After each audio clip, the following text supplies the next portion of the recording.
मैंने half year के लिए मिल्क सब्सक्रिप्शन लिया था, पर मैंने सिर्फ 5 बार ही पिया। बाकी का सारा दूध पड़ोस वाली आंटी के पेट में गया। मैंने हिडन कैमरा इंस्टॉल किया। वो मास्क पहनकर चोरी करने आती थी। मैं जल्दी उठकर लेने जाता तो वो मुझसे भी पहले आ जाती थी। एंड में मुझे अपना अल्टीमेट ट्रम्प कार्ड खेलना पड़ा, कैश ऑन डिलीवरी। मुझे लगा अब सब सेट है, पर 7 दिन बाद सोसाइटी मैनेजर एकदम सीरियस शक्ल लेकर मेरे दरवाजे पर खड़ा था। उसने मुझे एक पेपर दिया जिस पर लिखे 4 वर्ड्स पढ़कर मैं वही फ्रीज हो गया। मैं इस सोसाइटी में शिफ्ट हुआ था 6 मंथ्स पहले, ताकि सुबह थोड़ा एक्स्ट्रा सो सकूं। मैंने फ्रेश मिल्क का सब्सक्रिप्शन ले लिया था। मिल्कमैन रोज सुबह 6 बजे से पहले मेरे डोर के बाहर मिल्क बॉक्स में दूध रख देता था। मेरा रूटीन 7:30 बजे उठने का था। फ्रेश होके जब मैं मिल्क बॉक्स खोलता तो वो खाली होता था। शुरू में मुझे लगा मिल्कमैन भूल गया होगा। मैंने कॉल करके पूछा तो उसने फुल कॉन्फिडेंस में बोला कि उसने डिलीवर कर दिया है। उसने बोला, टेंशन मत लो, मैं इस सोसाइटी में 3 ईयर से डिलीवरी कर रहा हूँ, कभी मिस्टेक नहीं हुई। शायद किसी पड़ोस के बच्चे ने मस्ती में उठा लिया होगा। पर नेक्स्ट डे भी मिल्क बॉक्स खाली था और थर्ड डे भी वही हाल था। अब मुझे गुस्सा आने लगा। लगातार 3 दिन, ये नॉर्मल नहीं था। मैंने मिल्कमैन को बोला कि कल दूध रखने के बाद मुझे एक मैसेज ड्रॉप कर देना। उसने ओके बोला। 4th डे सुबह मेरे फोन के वाइब्रेशन से मेरी नींद खुली। 6 बजे से पहले ही मिल्कमैन का मैसेज आ गया था। मैं तुरंत उठा, डोर की तरफ भागा, दरवाजा खोला। मिल्क बॉक्स खाली था, बाहर का मोशन सेंसर लाइट अभी भी ऑन था और हवा में एक अजीब सी ठंडक थी जो अभी तक गायब नहीं हुई थी। इसका मतलब मैसेज आने और मेरे दरवाजा खोलने के इन कुछ सेकंड्स के बीच किसी ने दूध चुरा लिया था। भाई कौन इतना बोर्ड है, और वो भी रोजाना। मैंने एक कैमरा लगाने का डिसाइड किया, ऑनलाइन ऑर्डर किया और नेक्स्ट डे डिलीवरी आ गई। मैंने कैमरा डोर के ऊपर वाले कॉर्नर में ऐसी हिडन जगह पर लगाया जहाँ से मेरे और सामने वाले घर का एरिया एकदम क्लियर कैप्चर हो सके। मैंने फोन ऐप से कनेक्ट किया, मोशन डिटेक्शन, अलर्ट ऑन किया। ये सब करके मुझे थोड़ा सुकून मिला। मुझे देखना था कि आखिर कौन सा प्लेयर है जो मेरे एक बॉटल दूध के लिए इतना ऑब्सेस्ड है। 5th डे सुबह ठीक 5:50 पर फोन वाइब्रेट हुआ। मोशन डिटेक्शन का पुश नोटिफिकेशन था। मैंने तुरंत ऐप खोला। लाइव फीड में एक फिगर दिखी। वो काफी फेमिलियर थी। वो मेरी पड़ोस वाली वांग आंटी थी जो रिटायर्ड हैं और नॉर्मली काफी हेल्पफुल रहती हैं। जब मैं नया शिफ्ट हुआ था उसने मुझे डम्पलिंग्स का प्लेट दिया था और एक यंग लड़के को देखकर हमेशा मेरा हाल चाल पूछती थी। शाओली, काम में बिजी हो पर हेल्थ का ध्यान रखना।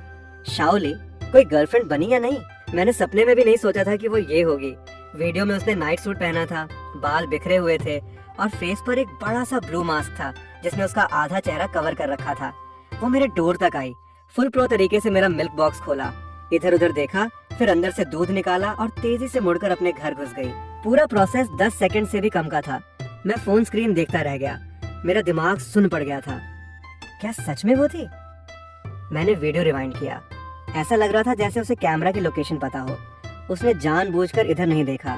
मास्क भी छुपाने के लिए पहना था। उसे पता था कि ये चोरी है। मेरे अंदर एक अजीब सा गुस्सा उठा। मैं तुम्हें एक केयरिंग एल्डर समझता था और तुम मुझे बेवकूफ बना रही हो। एक बॉटल दूध की कीमत ही क्या है? पर यह बात मैं हजम नहीं कर पा रहा था। मैंने वीडियो सेव कर लिया। प्रूफ मेरे पास था, पर डायरेक्ट जाकर कन्फ्रंट करने में मैं थोड़ा हेजिटेट कर रहा था। आखिर पड़ोसी हैं, झगड़ा हो जाएगा, आगे चल के रोज मिलना होगा, कितना ऑकवर्ड होगा। और वो ओल्ड भी हैं। अगर मेरी बात सुन के उन्हें हार्ट अटैक आ गया तो? मैंने उसे एक लास्ट चांस देने का सोचा। मैं उससे भी पहले उठने का प्लान बनाया। नेक्स्ट डे मैंने 5:30 का अलार्म लगाया। सूरज निकलने से पहले ही मैं उठ गया। लाइट ऑन नहीं की, चुपचाप डोर के पास गया। पीप हॉल से बाहर देखा, कॉरिडोर में घुप अंधेरा था। सिर्फ डोर इमरजेंसी एग्जिट की ग्रीन लाइट हल्की सी चमक रही थी। मैं पेशेंस से वेट करने लगा।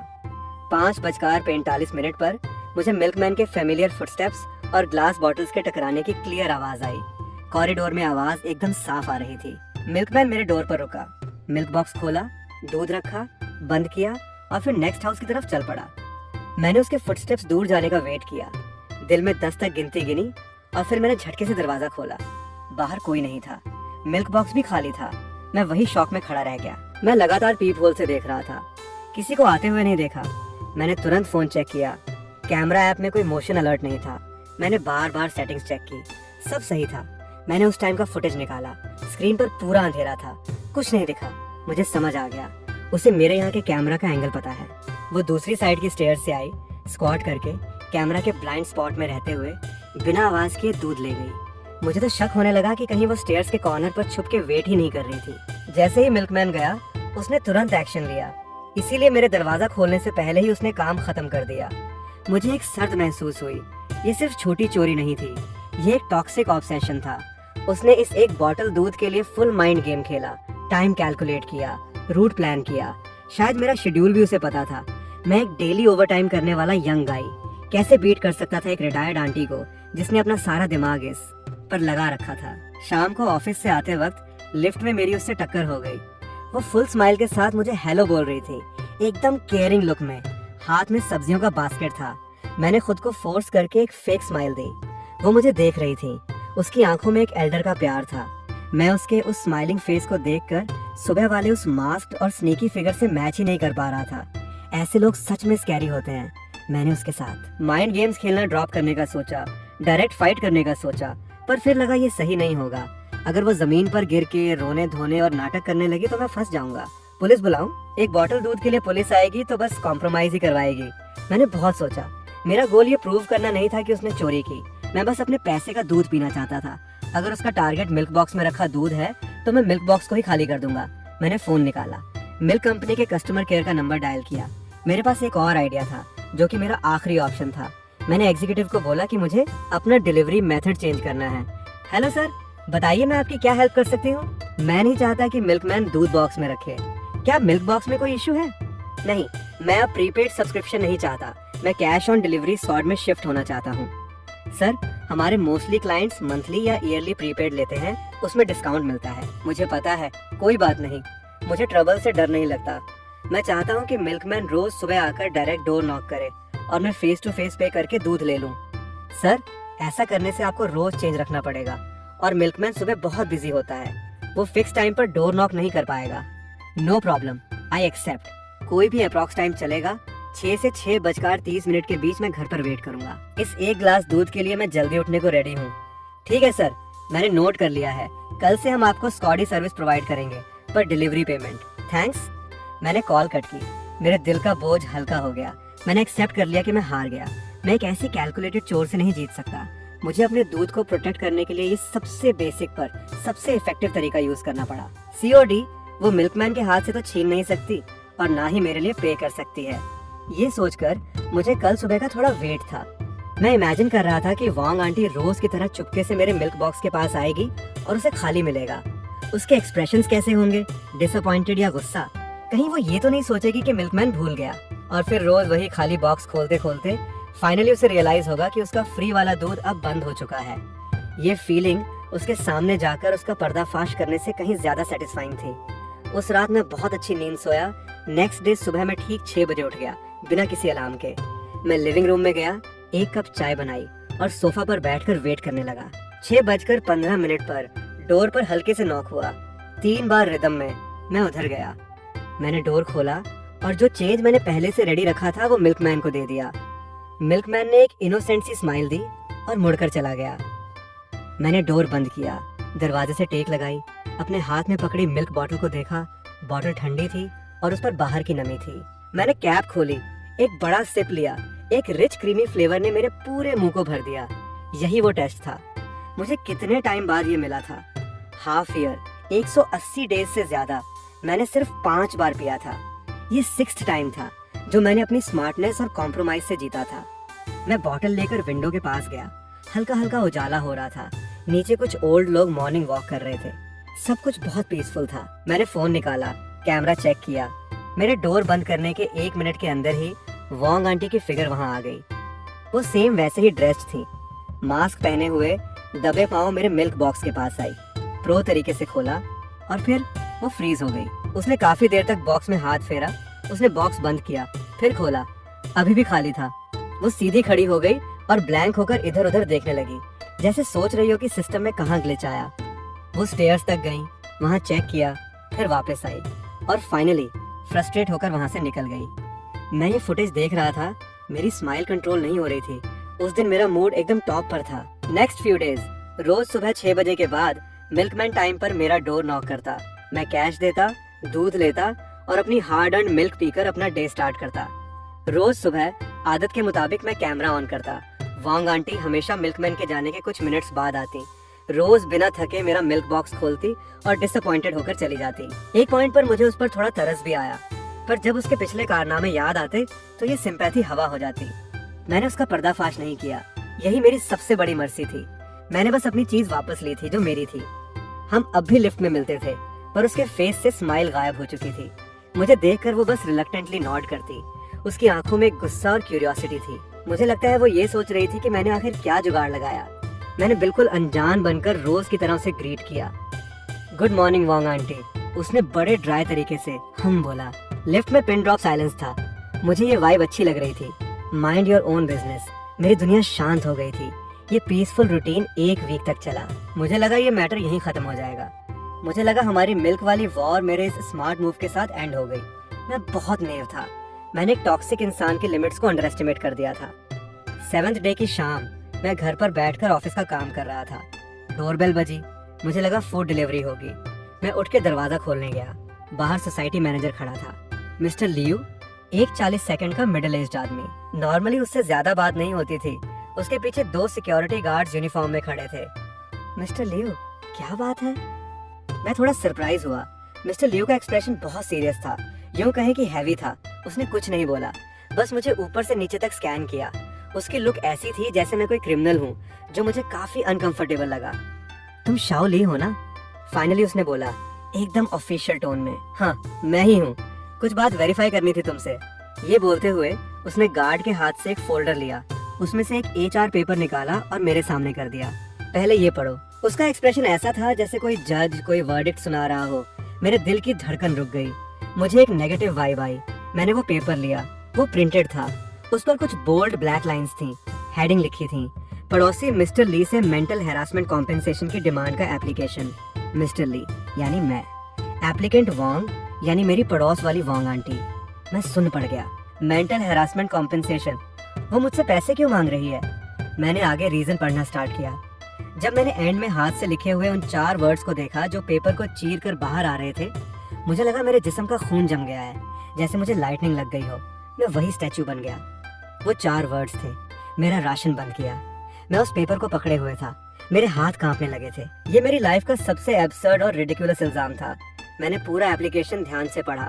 कंटेंट एकदम इमोशनल और रोने वाले स्टाइल में लिखा था। वांग आंटी ने एप्लीकेशन में लिखा था कि वो एक अकेली और बेसहारा रिटायर्ड ओल्ड लेडी हैं। 6 मंथ्स पहले उन्होंने नोटिस किया कि पड़ोस के मिल्क बॉक्स में रोज एक चैरिटी वाला दूध आता था। उन्हें लगा ये सोसाइटी का कोई स्पेशल वेलफेयर स्कीम है या कोई यंग लड़का ज्यादा ऑर्डर करके शेयर कर रहा है। फूड वेस्ट ना हो इस प्रिंसिपल के अंडर वो रोज उसे डिस्पोज करने में हेल्प करती थी। उनका कहना था कि पिछले हाफ ईयर से ये बॉटल उनकी अकेली न्यूट्रिशन सोर्स बन गई थी और उनकी ओल्ड एज लाइफ का मेंटल सपोर्ट सिस्टम थी। पर ठीक 1 वीक पहले इस यंग लड़के यानी मैंने बिना किसी रहम के मैलिश चली इस चैरिटी सप्लाई को कट ऑफ कर दिया, जिसकी वजह से 1 वीक तक उन्हें प्रॉपर प्रोटीन नहीं मिला। वो मेंटली डिस्टर्ब हो गई, भूख मर गई और रात को नींद नहीं आ रही। इससे उनका बीपी और हार्ट प्रॉब्लम ट्रिगर हो गया, जिससे उन्हें मैसिव मेंटल ट्रॉमा और फिजिकल डैमेज हुआ है। इसीलिए वो स्ट्रांगली डिमांड करती हैं कि मैं तुरंत मिल्क सप्लाई रिस्टोर करूं और उन्हें मेंटल हैरासमेंट, न्यूट्रिशन और कॉम्पेंसेशन के नाम पर टोटल 5,000 रुपए पे करूं। पढ़कर मेरे गुस्से से बुरा हाल हो गया। मुझे लगा मैं कोई कंप्लेन नहीं बल्कि कोई डार्क कॉमेडी नॉवल पढ़ रहा हूँ। ये दूध, हेल्प करना, मेंटल सपोर्ट, मेरा राशन काटना, एक इंसान इतना शेमलेस कैसे हो सकता है? चोरी को इतने प्रीमियम और कॉन्फिडेंट तरीके से जस्टिफाई करना। मैंने कुछ बोलने के लिए मुंह खोला पर मेरी आवाज ड्राई हो गई थी। तुमने पूरा पढ़ लिया? ये बहुत फनी है। उसने मेरा दूध चुराया और अब उल्टा मुझ पर केस कर रही है।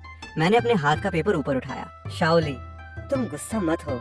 वांग आंटी का कहना है कि उन्हें नहीं पता था ये तुम्हारा ऑर्डर है। उन्हें लगा ये सोसाइटी का वेलफेयर है। पता था, उसने मास्क पहना था, कैमरा से छुप के चोरी की। क्या उसे नहीं पता होगा? कैमरा? मिस्टर लियो थोड़ा शॉक हुआ। हाँ, हिडन कैम, मेरे पास प्रूफ है। रोज की फुटेज मेरे पास सेव है। शाओली, ये मैटर अभी अर्जेंट नहीं है। अर्जेंट क्यों नहीं है? ये तो फॉल्स केस है। हम आज यहाँ ये डिसाइड करने नहीं आए कि कौन सही है या गलत। हम यहाँ मेडिएशन के लिए आए हैं। मिस्टर लियो का टोन थोड़ा सॉफ्ट हुआ। वांग आंटी ओल्ड हैं, काफी इमोशनल हैं। उन्होंने बोला है कि अगर तुमने सप्लाई वापस नहीं की तो वो तुम्हारे ऑफिस में हंगामा करेंगी या बिल्डिंग से जंप कर लेंगी। मेरा पूरा बदन कांप गया। ये थ्रेट थी, एकदम नेकेड थ्रेट। पड़ोसी हैं, इतना टॉक्सिक माहौल नहीं बनाना चाहिए। देखो ऐसा करते हैं, वांग आंटी को हम हैंडल कर लेंगे। तुम थोड़ा सॉफ्ट कॉर्नर दिखा दो, आखिर बड़ी उम्र की हैं। मैं सॉफ्ट कैसे दिखाऊं? मैं उसे पैसे दूं या उसे मेरा दूध चुराने दूं? मुझे लग रहा था मेरे कोर वैल्यूज को जमीन पर रगड़ा जा रहा है। तुम एक अच्छा जेस्चर समझकर रोज एक एक्स्ट्रा बॉटल ऑर्डर करके वांग आंटी को दे दिया करो। क्यों भाई? बस ऐसे ही रिस्पेक्ट फॉर एल्डर्स वाला रूल समझ लो। एक बॉटल 7 रुपए की है, महीने का 200 का खर्चा, पैसे दे के शांति ले लो। सही बात है ना? मैं मिस्टर लियो का वो पीस मेकर वाला फेस देख रहा था। मुझे अचानक समझ आ गया, वो यहाँ जस्टिस देने नहीं आया, वो बस सिचुएशन को कंट्रोल करने आया है। वांग आंटी एक अनस्टेबल एलिमेंट है, एक प्रॉब्लम है, और मैं एक लॉजिकल कॉम्प्रोमाइज करने वाला यंग गाय हूँ। इसीलिए वो मेरी सेक्रीफाइस करके इस प्रॉब्लम को सॉल्व करना चाहता है, क्योंकि इसमें कॉस्ट सबसे कम है। मेरे अंदर एक बहुत बड़ा सैडनेस और गुस्सा उठा। इस दुनिया में वो नहीं जीतता जिसके पास लॉजिक है, बल्कि वो जीतता है जो ज्यादा शेमलेस है और जो लिमिट्स क्रॉस करने को रेडी है। मैंने एक डीप ब्रेथ ली और खुद को फोर्स किया कि शांत रहूं। मैं मिस्टर लियू की आंखों में देखकर एक एक वर्ड बोला। समझ गया ना? ठीक है। टाइम क्या है? 10 बजे। मिस्टर लियू को लगा नहीं था कि मैं इतनी जल्दी मान जाऊंगा। उसके फेस पर एक रिलीफ आया। कल सुबह 10 बजे सोसाइटी क्लब हाउस में, वहाँ सोसाइटी के मेडिएटर्स भी होंगे। मैं टाइम पर पहुंच जाऊंगा। मिस्टर लियू सेटिस्फाई होकर चला गया। मैंने डोर बंद किया। ठंडे दरवाजे से टेक लगाते हुए मैं धीरे से जमीन पर स्लाइड होकर बैठ गया। मैं अपने हाथ के उस A4 पेपर को देख रहा था। मेरा राशन बंद किया। ये 4 वर्ड्स किसी वेनमस स्नेक की तरह मेरे दिमाग में घुस गए। मैं हंसने लगा, इतना हंसा कि मेरी आंखों से आंसू निकल आए। खेलना है ना? मैं तुम्हारे साथ एंड तक खेलूंगा। मैंने पूरी रात प्रिपरेशन की। ये सिर्फ दूध की वॉर नहीं थी, ये मेरी सेल्फ रेस्पेक्ट और बाउंड्रीज को बचाने की फाइट थी। मैं हार नहीं सकता था। सबसे पहले मैंने पिछले हाफ ईयर के सारे मिल्क ऑर्डर्स और पेमेंट रिसीट्स एक्सपोर्ट किए। प्रिंट निकालकर एक फाइल बनाई। टोटल 180 डेज, एक भी डेज मिस नहीं हुआ। ये मेरा फिजिकल प्रूफ था। फिर मैंने कैमरा से वांग आंटी की चोरी की सारी वीडियोस डाउनलोड करके लैपटॉप में डाल ली। शुरू में बिना मास्क के, फिर मास्क पहनकर, और फिर कैमरा के ब्लाइंड स्पॉट से बचते हुए हर एक क्लिप को मैंने एडिट किया, डेट और टाइम के हिसाब से सीक्वेंस में लगाया और एक 10 मिनट लॉन्ग डॉक्यूमेंट्री बना दी। मैंने इस वीडियो को एक स्पेशल नाम भी दिया, एक प्रो चोर का सेल्फ इम्प्रूवमेंट, और एक पेन ड्राइव रेडी की जिसमें मैंने सारा डेटा डाल दिया। उसके बाद मैंने मिल्क कंपनी के केयर को कॉल किया। मैंने पूछा कि क्या वो कल मेरे साथ सोसाइटी में एक स्टाफ भेज सकते हैं, ताकि वो प्रूव कर सके कि मेरा सब्सक्रिप्शन और पेमेंट मोड चेंज हुआ है। केयर वाले ने पहले मना कर दिया, पर जब मैंने हिंट दिया कि अगर उनकी सर्विस में फ्लॉ है, जैसे क्लाइंट की प्रॉपर्टी प्रोटेक्ट ना करना, तो मैं मीडिया में जाऊंगा, तो वो मान गए। उन्होंने उसी मिल्कमैन को उसकी आईडी के साथ भेजने का प्रॉमिस किया। एंड में मैंने इंटरनेट पर टॉक्सिक लोगों और सोसाइटी डिस्प्यूट्स के बहुत सारे केसेस पढ़े। मैंने सीखा कि मीडिएशन में कैसे शांत रहना है, फैक्ट्स को कैसे सॉलिड प्रूफ के साथ रखना है, सामने वाले के इमोशनल ड्रामा में कैसे नहीं आना। मैंने कल की मीटिंग के लिए अपने दिमाग में एक फुल मॉक ड्रिल भी की। मैंने इमेजिन किया कि वांग आंटी क्या क्या नाटक कर सकती है। रोना, बीमार होने का ड्रामा, जमीन पर लौटना, उल्टा इल्जाम लगाना, और हर एक नाटक के लिए मेरे पास काउंटर स्ट्रेटेजी थी। मैं उसे ये समझाना चाहता था कि यंग लोग इजी टारगेट नहीं होते और लॉजिकल होना मतलब वीक होना नहीं होता। ये सब करके सुबह हो गई। मैं पूरी रात नहीं सोया, पर मेरा एनर्जी लेवल बहुत हाई था। मैंने शॉवर लिया, एक शार्प और क्लीन आउटफिट पहना, मिरर में देखा। मेरी आंखें रेड जरूर थीं, पर उनमें एक अलग ही चमक थी। मैंने खुद से कहा, डर मत, तुम अकेले नहीं लड़ रहे, तुम्हारे पीछे लॉजिक और जस्टिस खड़े हैं। सुबह 9:50 पर मैं अपनी फाइल लेकर सोसाइटी क्लब हाउस में घुसा। वहाँ काफी लोग बैठे थे। सेंटर में एक लंबी टेबल थी। एक साइड वांग आंटी बैठी थी, उसके बगल में एक मिडिल एज्ड औरत थी जो शायद उसकी बेटी थी। दूसरी साइड 2 यूनिफॉर्म सोसाइटी मेडिएटर्स थे। मिस्टर लियू भी वहाँ मेडिएटर्स के पास बैठा था और आसपास कुछ गॉसिप करने वाले नेबर्स भी थे। मेरे ऑन्टर करते ही सबकी नजरें मुझ पर थीं। वांग आंटी ने मुझे देखते ही अपना नाटक स्टार्ट कर दिया। उसने रुमाल से अपना चेस्ट कवर किया, जैसे उसे सांस नहीं आ रही हो। उसकी बेटी ने मुझे ऐसा घूरा जैसे आंखों से काट देगी। मीडिएटर ने कुछ बोलना स्टार्ट किया। मैंने चेयर खिसकाई, टेबल के दूसरे एंड पर बैठ गया, फाइल टेबल पर रखी। मिल्कमैन अभी नहीं आया था, मुझे उसका वेट करना था। मीडिएटर ने अपना गला साफ किया। वांग आंटी की बेटी ने उसे सपोर्ट किया और सबसे पहले एक बहुत तेज और शार्प आवाज में बोली, मेरी माँ की डिमांड बहुत सिंपल है। वो एक ओल्ड लेडी हैं, हेल्थ अच्छी नहीं है, बस सुबह एक ग्लास गर्म दूध पीती थी ताकि स्ट्रेंथ मिले। पर इस यंग लड़के ने, जो काफी क्रूअल है, अचानक सप्लाई बंद कर दी। पिछले 1 वीक से मेरी माँ ठीक से खा नहीं पा रही, सो नहीं पा रही, उनका बीपी बढ़ गया है। हम डिमांड करते हैं कि ये कॉम्पेंसेशन दे। 5,000 रुपए मेंटल हैरासमेंट के, 1 रुपया कम नहीं, और तुरंत दूध वापस स्टार्ट करे। पूरे रूम में पिन ड्रॉप साइलेंस था। सब मुझे देख रहे थे। कुछ पड़ोसी आपस में फुसफुसा रहे थे। मैं उनकी जजमेंटल नजरों को फील कर सकता था जो चुभ रही थी। मैंने तुरंत रिप्लाई नहीं किया। मैं बस शांति से उस बेटी का नाटक देखता रहा। जब वो खत्म हुई तब मीडिएटर मेरी तरफ मुड़ा। वांग आंटी की फैमिली के क्लेम्स पर तुम्हारा क्या कहना है? इससे पहले कि मैं कुछ बोलता, वांग आंटी ने अपना ड्रामा स्टार्ट कर दिया।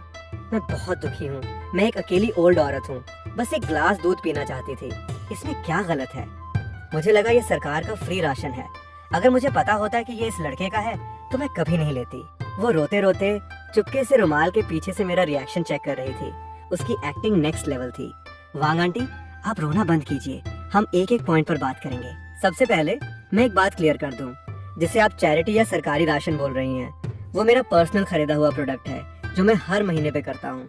ये मेरे पिछले हाफ ईयर के सारे ऑर्डर्स और पेमेंट प्रूफ्स हैं। इस पर मेरा नाम, मेरा फोन नंबर और मेरा फ्लैट नंबर लिखा है।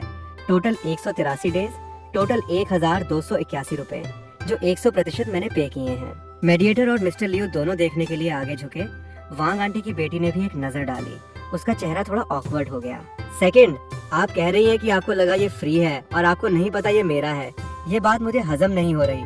आप रोज सुबह 5:50 से 6 के बीच दूध लेती हैं, जब ज्यादातर लोग सो रहे होते हैं।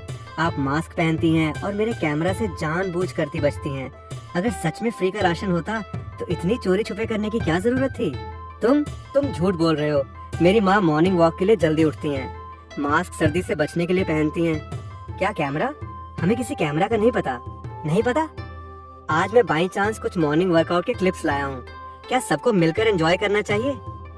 मेरी बात खत्म होते ही क्लब हाउस का डोर खुला। मिल्कमैन हांफते हुए अंदर आया। सॉरी, ट्रैफिक में फंस गया था, लेट हो गया। उसने अपनी यूनिफॉर्म पहनी थी, चेस्ट पर आईडी कार्ड लटक रहा था। मैंने उसे नॉट किया। कोई बात नहीं, बिल्कुल टाइम पर आए हो। मेरी बैकअप आ गई थी। मैं सामने बैठी माँ बेटी को देख रहा था। उनके एक्सप्रेशंस चेंज होने लगे थे। भाई प्लीज सबको बताओ कि मैंने अपना पेमेंट मेथड क्यों चेंज किया। मिल्कमैन ने नॉट किया और अपना गला क्लियर किया। क्योंकि इस सर ने मुझे कंप्लेन की थी कि उन्होंने हाफ ईयर का सब्सक्रिप्शन लिया है, पर ऑलमोस्ट रोज उनका दूध गायब हो जाता है। इसीलिए उन्होंने कहा कि मैं खुद आकर डोर नॉक करूं और वो कैश पे करें।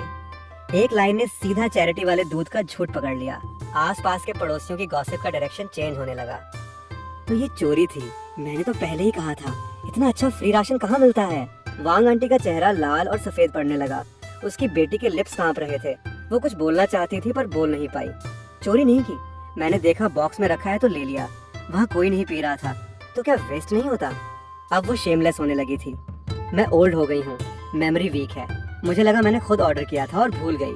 ये कैसा एक्सक्यूज था जिसे खुद उसे भी यकीन नहीं था? मेमोरी वीक है, कोई बात नहीं, मैं याद दिलाता हूँ।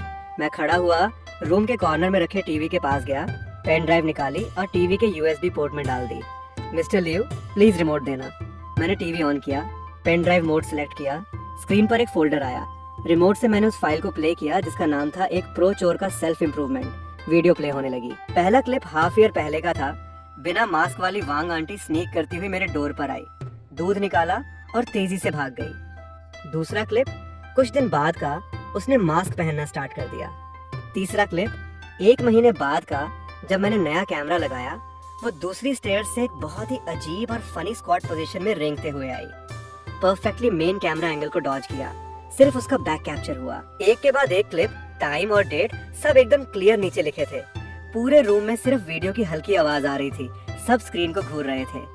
गॉसिप करने वाले पड़ोसियों के मुंह खुले के खुले रह गए। मीडिएटर्स का एक्सप्रेशन सीरियस से शॉक में बदल गया। मिस्टर लियो के माथे पर पसीना आने लगा। वांग आंटी और उसकी बेटी का चेहरा कागज की तरह सफेद पड़ गया था। वांग आंटी का बैलेंस बिगड़ने लगा। उसकी बेटी ने तुरंत उसे पकड़ लिया। मैंने पॉज बटन दबाया। स्क्रीन पर एग्जैक्टली वांग आंटी का क्लोजअप था, जिसमें उसने मास्क पहना था और चोरी की नजरों से कैमरा की तरफ देख रही थी। मैंने बस अपनी चीज वापस लेने की कोशिश की। क्या ये गलत है? क्योंकि चोर को चोरी करने नहीं मिली तो उसे मेंटल ट्रॉमा हो गया। ये कैसा लॉजिक है? ये तो रॉबर वाला लॉजिक है। आज आप लोग मेडिएशन करना चाहते हो ना? बढ़िया, मैं भी मेडिएशन चाहता हूँ। मैंने टेबल से वो HR पेपर उठाया और वांग आंटी के सामने जा खड़ा हुआ। कॉम्पेंसेशन ठीक है, पिछले हाफ ईयर की 183 बॉटल्स के 1281 रुपए पहले मुझे वापस दो। और मेंटल हैरासमेंट। मैं रोज सुबह उठता था तो ये सोचता था कि चोर से कैसे बचूं, ना कि अपना दिन कैसे स्टार्ट करूं। दूध ना मिलने की वजह से मेरी जॉब पर लेट होने का जो सैलरी कट हुआ, उसका कॉम्पेंसेशन कौन देगा? सबसे important, public apology.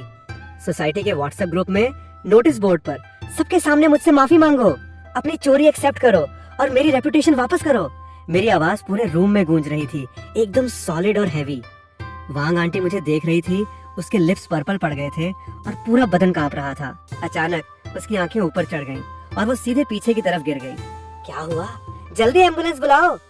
Mister Liu panic में आ गया, फोन निकालकर इमरजेंसी डायल करने लगा। दोनों मेडिएटर्स भी घबराकर उसके पास दौड़े।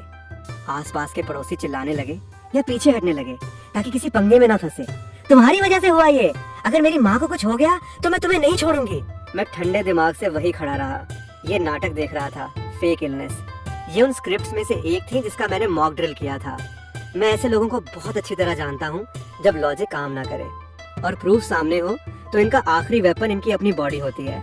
विक्टिम कार्ड खेलकर मॉरल ब्लैकमेल करना मैं हिला भी नहीं। मुझे जरा सा भी पैनिक नहीं हुआ, मैं बस शांति से तमाशा देख रहा था। अगर सच में कुछ हुआ तो एम्बुलेंस आ जाएगी, अगर नाटक है तो ये शो कभी तो बंद होगा। एम्बुलेंस जल्दी ही आ गई। 2 पैरामेडिक्स स्ट्रेचर लेकर अंदर आए और बेसिक चेकअप किया। फैमिली मेंबर कौन है? मैं इनकी बेटी हूँ। पेशेंट को बीपी और हार्ट की हिस्ट्री है। ये इमोशनल स्ट्रेस की वजह से टेम्पररी फेंटिंग है, सीरियस कुछ नहीं है। पहले हॉस्पिटल ले जाओ ऑब्जर्व करने के लिए। डॉक्टर की बातों ने मेरा शक सच कर दिया, कुछ सीरियस नहीं था। वांग आंटी की बेटी खून कर दिया। चिल्लाते हुए स्ट्रेचर के पीछे बाहर गई। मेरे पास से गुजरते वक्त उसने मुझे नोचने की कोशिश की, पर गार्ड्स ने उसे रोक लिया। एक ग्रैंड मेडिएशन मीटिंग इस तरह एम्बुलेंस के साथ खत्म हो गई। लोग चले गए, क्लब हाउस शांत हो गया। जो पड़ोसी बचे थे वो मुझे कॉम्प्लेक्स नजरों से देख रहे थे, कुछ सिंपैथी, कुछ सेटिस्फैक्शन और कुछ डर। मिस्टर लियू पसीना पोंछते हुए आया। शाओली, देखो क्या हंगामा हो गया। मिस्टर लियू, आज जो हुआ सबने देखा। वीडियो फुटेज मैंने मेडिएटर्स को दे दी हैं। मेरी डिमांड्स भी क्लियर हैं। 1, मेरे दूध के पैसे वापस। 2, पब्लिक रिटर्न अपॉलजी। अगर ये दोनों नहीं हुए तो कोर्ट में मिलते हैं। नहीं, इतना आगे मत जाओ। पड़ोसी हैं, जरूरत नहीं है। सच में जरूरत नहीं है। जरूरत है या नहीं ये मैं डिसाइड नहीं करूंगा, ये चोर और फॉल्स केस करने वाली डिसाइड करेगी। मैंने अपनी फाइल और पेन ड्राइव पैक की और मुड़कर चला गया। मैं इन लोगों से एक वर्ड और नहीं बोलना चाहता था। मेरा स्टैंड एकदम क्लियर था। ये वॉर उस दिन से ही नो रिटर्न पॉइंट पर थी जब उसने ये रिडिकुलस एप्लीकेशन सबमिट की थी। या तो मैं या वो। मैं घर पहुंचा, खुद को सोफा पर पटक दिया। मेरा टाइट दिमाग फाइनली रिलैक्स हुआ और एक थकान सी फील हुई। मुझे नहीं पता था आगे क्या होगा। वो शायद और नाटक करेंगी या शायद हार मान लेंगी, पर जो भी हो मैंने जो करना था वो किया। मैंने अपनी बाउंड्री प्रोटेक्ट की। शाम को मुझे एक अननोन नंबर से कॉल आया। हेलो, क्या मैं मिस्टर ली से बात कर रहा हूँ? हाँ, कौन? मैं वांग आंटी का बेटा हूँ। मेरा नाम झांग वेई है। मैं अभी out of station business trip से वापस आया हूँ। मुझे इसके बारे में पता चला। उसकी आवाज में बहुत गिल्ट था। Mister Lee, I am sorry, सच में बहुत बहुत सॉरी। मैं अपनी माँ को ठीक से हैंडल नहीं कर पाया, आपको इतनी परेशानी दी। मैं चुप रहा, कुछ नहीं बोला। वो एक्चुअली बुरी नहीं है, बस ओल्ड एज की वजह से थोड़ी कंफ्यूज रहती हैं और छोटी मोटी चीजें फ्री में लेने की आदत है। मिस्टर झांग, ये छोटी चोरी नहीं है। लगातार हाफ ईयर तक रोज प्लान करके चोरी करना, पकड़े जाने के बाद सुधरने के बजाय फैमिली के साथ मिलकर मुझ पर फॉल्स केस करना और पैसे मांगना, इसे छोटी चोरी नहीं, टॉक्सिक कैरेक्टर कहते हैं। लाइन पर साइलेंस छा गया। मैं उसकी हैवी ब्रीदिंग सुन सकता था। आप सही कह रहे हैं, मैंने गलत बोल दिया। मैं अपनी माँ और बहन की हरकतों के लिए आपसे प्रॉपरली माफी मांगता हूँ। मैंने आपका क्लब हाउस वाला वीडियो देखा और वो एप्लीकेशन भी पढ़ी। मुझे उनकी जगह शर्म आ रही है। मिस्टर ली, ऐसा करते हैं, आपका जो भी नुकसान हुआ है, दूध के पैसे और आपकी सैलरी कट, हम आपको डबल पे करेंगे। और मैं उनसे एक अपॉलजी लेटर लिखवा कर नीचे नोटिस बोर्ड पर चिपका दूंगा, चलेगा? उसका एटीट्यूड बहुत जेन्युइन था, उसकी माँ और बहन से एकदम अलग। मैंने सोचा मेरा मकसद पैसे नहीं थे और ना ही उन्हें बैंकरप्ट करना। मैं बस जस्टिस चाहता था, एक अपॉलजी। डबल की जरूरत नहीं, बस दूध के 1281 रुपए ट्रांसफर कर दो। ये उन्हें पे करने ही थे और अपॉलजी लेटर मुझे देखना है। ठीक है, नो प्रॉब्लम। आपके फॉरगिव करने का बहुत शुक्रिया। हॉस्पिटल का काम निपटा कर मैं खुद आकर आपसे मिलूंगा। आने की जरूरत नहीं, मैं बस आगे से शांति चाहता हूँ, कोई मुझे डिस्टर्ब ना करे। समझ गया, आई प्रॉमिस। कॉल कट करने के बाद मेरे दिमाग में मिक्स्ड फीलिंग्स थी, पर चीजें पॉजिटिव डायरेक्शन में जा रही थी। एक समझदार बेटा होना शायद वांग आंटी की लाइफ का सबसे बड़ा लक था। नेक्स्ट डे सुबह मेरे फोन पर एक ट्रांसफर नोटिफिकेशन आया, 1281 रुपए फ्रॉम झांग वेई। शाम को मैं कचरा फेंकने नीचे गया। नोटिस बोर्ड पर एक नया HR पेपर लगा था, एक अपॉलजी लेटर प्रिंटेड था। नीचे वांग आंटी का टेढ़ा मेढ़ा सिग्नेचर और लाल रंग का थंबप्रिंट था। लेटर में उसने अपनी हाफ ईयर की चोरी एक्सेप्ट की थी और मुझे जो परेशानी और बदनामी हुई उसके लिए डीप सॉरी बोला था और मुझसे फॉरगिव करने की भीख मांगी थी। मैं नोटिस बोर्ड के सामने काफी देर तक खड़ा रहा। बहुत से पड़ोसी गुजरे और उस लेटर पर बातें कर रहे थे। मैं जीत गया था। मैंने अपने तरीके से ये एब्सर्ड वॉर जीत ली थी। मुझे खुश होना चाहिए था, पर पता नहीं क्यों मैं बिल्कुल भी खुश नहीं था। मैं बस थका हुआ था, एक ऐसी थकान जो हड्डियों तक उतर गई थी। वो लेटर 1 वीक तक बोर्ड पर लगा रहा। हमारी बिल्डिंग का सबसे बड़ा गॉसिप बन गया। वांग आंटी ने बाहर आना बंद कर दिया। मैंने सुना कि उसकी बेटी उसे अपने घर ले गई। झांग वेई ने मुझे एक मैसेज किया, दोबारा सॉरी बोला और बताया कि वो फ्लैट सेल कर रहे हैं। मैंने ऑल द बेस्ट रिप्लाई किया। सब खत्म हो गया था। मेरी लाइफ वापस नॉर्मल हो गई थी। रोज सुबह मिल्कमैन टाइम पर नॉक करता। मैं अपना दूध पीता। अब मुझे खाली बॉक्स का डर नहीं था, ना ही कैमरा खोलकर वो क्रिंज फुटेज देखनी पड़ती। कॉरिडोर शांत था। लिफ्ट में वो अनकंफर्टेबल औरत नहीं मिलती। मुझे मेरी शांति मिल गई थी, पर मुझे लगता था कुछ बदल गया है। मैं पैरानॉइड होने लगा था। सामने वाला पड़ोसी सुबह निकलते वक्त प्यार से हेलो बोलता तो मेरा पहला थॉट होता कि इसका क्या मोटिव है। नीचे नई शिफ्ट हुई फैमिली ने मुझे कुछ फ्रूट्स दिए। मैंने स्माइल करके ले लिया, पर डोर बंद करते ही सब कचरे में फेंक दिया। मैं डरता था। मुझे डर था कि इन स्माइलिंग फेसेस के पीछे कोई डार्क मोटिव ना हो। मुझे डर था कि ये हेल्प और काइंडनेस बस नेक्स्ट टाइम फायदा उठाने का सेटअप तो नहीं। वांग आंटी चली गई, पर वो एक घोस्ट की तरह मेरे दिमाग में बस गई। उसने मुझे इंसानियत का सबसे अगली और शेमलेस साइड दिखाया और सोसाइटी रिलेशंस पर मेरा जो थोड़ा बहुत भरोसा था वो तोड़ दिया। मैं इस सोसाइटी में नहीं रह सकता था। मैंने ऑनलाइन फ्लैट्स देखने स्टार्ट किए। मैं शिफ्ट होना चाहता था, किसी ऐसी दूर और नई जगह जहाँ कोई मुझे ना जानता हो।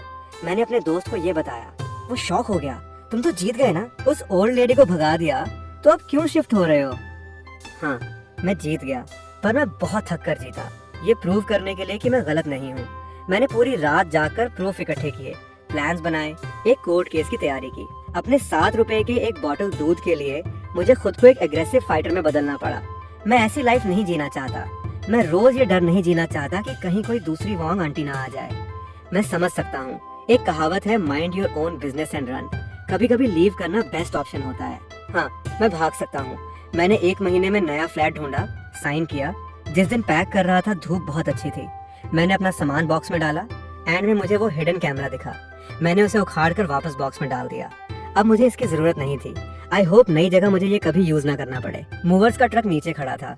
मैं अपना आखिरी सूटकेस खींचकर बाहर निकला। मैंने मुड़कर उस फ्लैट को देखा जहाँ मैं 1 साल से भी कम रहा। यहाँ मेरी ओवरटाइम की थकान थी, मेरी लाइफ की होप्स थी और एक ऐसी वॉर थी जिसने मुझे निचोड़ दिया। मैंने डोर लॉक किया, मुड़ा और लिफ्ट की तरफ चल पड़ा। नया फ्लैट एक नई सोसाइटी में था। नेबर शायद मेरी एज के यंग थे। लिफ्ट में मिलते तो पॉलिटली नॉट करते, पर कोई पर्सनल लाइफ में टांग नहीं अड़ाता। ये पर्सनल स्पेस मुझे बहुत कंफर्टेबल लग रहा था। मैंने दोबारा मिल्क सब्सक्रिप्शन नहीं लिया। एक छोटा फ्रिज खरीदा। वीक में एक बार सुपरमार्केट जाकर दही, दूध, हर फ्लेवर का स्टॉक भर लाता। सुबह उठता, फ्रिज से एक कार्टन निकालता और बड़ी बालकनी में खड़े होकर दूर की बिल्डिंग्स और स्काई को देखता। वो फीलिंग एकदम सिक्योर और फ्री थी। अब मुझे डर नहीं था कि फ्रिज से कुछ चोरी हो जाएगा। कभी कभी रात को मुझे वांग आंटी याद आती, उसका मास्क्ड फेस, उसकी बेटी की चिल्लाने की आवाज, वो HR पेपर जिस पर लिखा था मेरा राशन बंद किया। वो सब एक नाइटमेयर जैसा था, पर अब मुझे गुस्सा या सैडनेस नहीं होती। मुझे बस लगता है वो एक लेसन था, ह्यूमन नेचर, सोसाइटी और मेरी खुद की लाइफ का एक बहुत महंगा लेसन। उसने सिखाया कि काइंडनेस के साथ थोड़ा एटीट्यूड होना चाहिए। उसने सिखाया कि कॉम्प्रोमाइज करने से पीस नहीं मिलती और उसने सिखाया कि जब कोई एनवायरनमेंट तुम्हें घुटन दे तो वहाँ से ब्रेव होकर निकल जाना ही अपने आप को प्रोटेक्ट करने का बेस्ट तरीका है। एक दिन मेरे एक पुराने दोस्त ने मुझे एक स्क्रीनशॉट भेजा। हमारी पुरानी सोसाइटी के व्हाट्सएप ग्रुप का कोई उस फ्लैट के बारे में बात कर रहा था। बोल रहा था कि नई शिफ्ट हुई फैमिली ने एक बड़ा डॉग पाला है जो रोज सुबह 5 बजे बाहर जाता है, कॉरिडोर में भौंकता है और पूरी बिल्डिंग की नींद खराब कर देता है। नया रहने वाला एक एग्रेसिव यंग गाय है। कोई कुछ बोलने जाए तो लड़ाई करता है। सोसाइटी मैनेजमेंट भी कुछ नहीं कर पा रही। ग्रुप में सब रो रहे हैं।